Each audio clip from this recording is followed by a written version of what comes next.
Boa tarde, meu nome é Melissa. Meu nome é Gabriel Paulino e nós hoje vamos entrevistar o professor de História e de Empreendedorismo da SESI Escola Unidade São Gonçalo do Amaranto. Fiquem com a entrevista. Pode nos falar sobre a história das trocas comerciais do Brasil com outros países durante o período imperial? No período imperial, como eu tinha citado anteriormente, desde a independência, na verdade, o principal parceiro comercial do Brasil é a Inglaterra.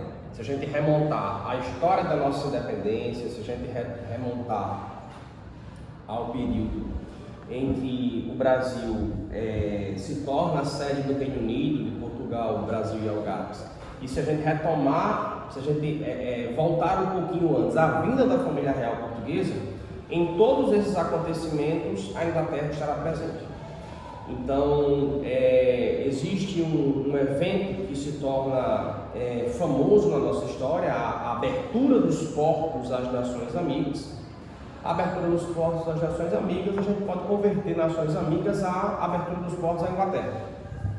A Inglaterra era, no início do século XIX, o país mais industrializado do mundo e via no Brasil, via na América, evidentemente, mas via no Brasil, uma oportunidade de inundar o nosso território com os produtos industrializados que estavam produzindo. Então, é a Inglaterra, o principal parceiro econômico do Brasil, pós-independência. Mas no final do século XIX, essa relação ela começa a mudar. E ela começa a mudar graças à industrialização nos Estados Unidos, graças ao modelo fordista de produção, que vai fazer com que os Estados Unidos passem a Inglaterra, se tornem a nação mais industrializada do mundo e, consequentemente, o mercado brasileiro vai entrar nessa disputa. Então, no século XIX, a gente assiste à transição de uma economia colonial, cujo parceiro comercial principal é Portugal, pós a independência se torna a Inglaterra, e já no final do século XIX se tornam os Estados Unidos. De que maneira a cultura brasileira se reflete nos produtos que exportamos e na forma de como negociamos internacionalmente? A cultura ela é uma produção humana e, como toda produção humana, ela está sujeita às relações políticas, às relações religiosas, às relações econômicas. Durante o período imperial, no final do século XIX, nós teremos um grande número de imigrantes que chegam no Brasil, principalmente portugueses, espanhóis, italianos, alemães, japoneses. E a vinda desses imigrantes vai mudar, vai acrescentar, vai dar uma característica toda especial ao que a gente chama de cultura brasileira, a sociedade brasileira. E a vinda desses imigrantes tem um componente econômico. O Brasil é um país que está saindo da escravidão, está migrando para o trabalho livre, e a vinda desses imigrantes acaba por modificar as nossas relações sociais e econômicas. A gente pode recuar um pouquinho mais no tempo com a vinda de negros africanos escravizados, que também trazem toda uma experiência, toda uma história de vida, toda uma cultura, uma tradição, seja religiosa, seja gastronômica, seja dos gestos, as tatuagens que hoje, para a nossa sociedade, são símbolos de pessoa descolada, jovem, moderna. As tatuagens são elementos de distinção que tribos africanas, etnias, grupos africanos já utilizavam para se distinguir entre eles. Então não tem nada de novo aí nessas tatuagens, por exemplo.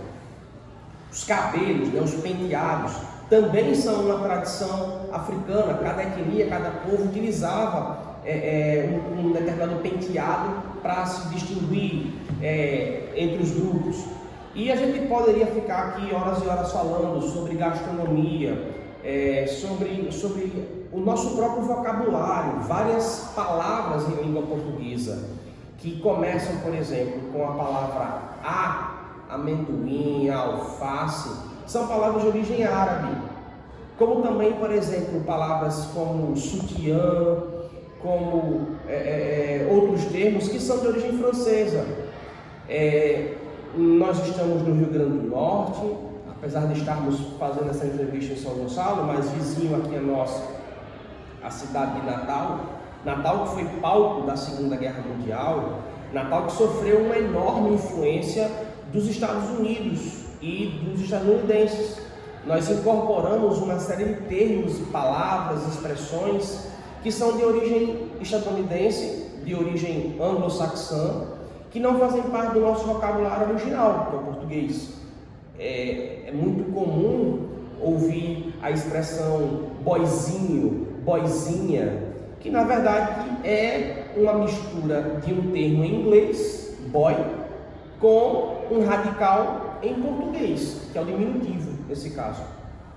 Então, e isso são exemplos, né, de como essas trocas comerciais, mas não somente trocas comerciais, trocas políticas também, religiosas, acabam afetando, acabam alterando a nossa cultura, a nossa tradição. De que maneira a imigração ao longo da história do Brasil influenciou na sua produção e comércio? Inicialmente, a gente precisa falar de imigração pensando na colonização portuguesa na América. Quando centenas, milhares de portugueses conquistam esse território, nós temos um segundo momento ali entre o período conhecido como União das Coroas Ibéricas, que vai de 1580 a 1640. Você tem diversas tentativas de invasão no território. Você tem tentativas de invasão de franceses, onde hoje é o Rio de Janeiro. Você tem uma tentativa de invasão onde hoje seria a cidade de São Luís, no Maranhão. Depois, ali entre 1630 até 1654, você tem invasão de holandeses, corta aí todo o período colonial. A gente tem nas fronteiras, quando Portugal e Espanha, em 1494, celebram, né, o Tratado de Tordesilhas, eles dividem o território entre eles, mas nesse período de união das coroas ibéricas, o Tratado de Tordesilhas, ele meio que perde a razão de existir, de ser. Então existe uma verdadeira troca entre portugueses e espanhóis daqueles territórios de fronteira que hoje a gente chama de Mato Grosso do Sul. Aquela região era uma zona meio que indefinida, você não sabia ao certo se era de Portugal, se era da Espanha. Isso vai ser resolvido depois com uma série de outros tratados. O Tratado de Madrid é o mais importante deles. Corta para a vinda da família real em 1808, e aí inundam-se de portugueses, principalmente no Rio de Janeiro. Mas você tem, logo depois, também uma invasão não só de produtos ingleses, mas também de ingleses no Brasil. E aí, né, na segunda metade do século XIX, o país está em transição do trabalho escravo para o trabalho livre assalariado. Você tem imigração de portugueses, de espanhóis, de italianos, de alemães, de japoneses, sendo que os italianos, os alemães e os japoneses acabaram consolidando-se, né, na região do sul, sudeste, criando comunidades que são até hoje muito fortes. Mas no início do século XX, os libaneses, por exemplo, eles vêm para o Brasil. O Brasil tem uma das maiores comunidades de libaneses do mundo. O Brasil tem uma das maiores comunidades de italianos do mundo, de japoneses. E mais recentemente, né, se a gente pegar aí o final do século passado, início desse ano, nós temos uma invasão não só de produtos, mas também de chineses. Então, são motivações econômicas, claro, mas você tem, por exemplo, outras razões. Aqui eu queria só citar o caso da Venezuela. quando a Venezuela passa por uma série de desafios nas últimas décadas, principalmente em Roraima, que é quem faz ali fronteira com a Venezuela, há muitos venezuelanos que vêm em direção ao Brasil em busca de ajuda humanitária. Então, a história do nosso país ela é marcada pela simbiose, pela mistura de vários povos diferentes, americanos, europeus, africanos, asiáticos, e esses povos vêm para o Brasil em alguns contextos por motivações econômicas, em alguns contextos por motivações políticas, em alguns contextos por motivação religiosa. E por fim, quais tendências você vê para o futuro da produção e do comércio do Brasil no cenário internacional? Olha, eu vejo que o atual governo tem uma preocupação com a necessidade do Brasil de se reindustrializar. Nós estamos numa casa da indústria, o serviço social da indústria só existe porque existem indústrias. Eu acredito que o caminho do desenvolvimento econômico passa pela industrialização. O Brasil perdeu muitas décadas investindo na agricultura para exportação, na mineração e deixando de lado a industrialização, que eu acho uma pena, eu acho lastimável. Eu torço para que o Brasil se reindustrialize. A indústria é dos setores de economia aquela que paga os melhores salários. Claro, exige também as melhores qualificações técnicas, mas se nós pegarmos o ranking das 10 maiores economias do mundo, só o Brasil não é industrializado. Então, Estados Unidos, China, Japão, Alemanha, Itália, Canadá, Índia, esses países ou eles são altamente industrializados ou eles estão em franco processo de industrialização. O Brasil é o único dessa lista que não é um país altamente industrializado. Isso é o que eu torço. Como eu acho que nos próximos anos o nosso país vai se comportar?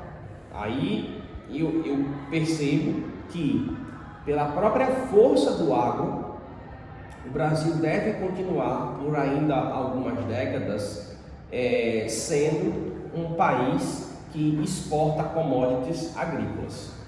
Existe um ditado, uma expressão, na verdade, popular, que associa o Brasil à fazenda do mundo. Então eu comecei essa entrevista dizendo que a China era a fábrica do mundo.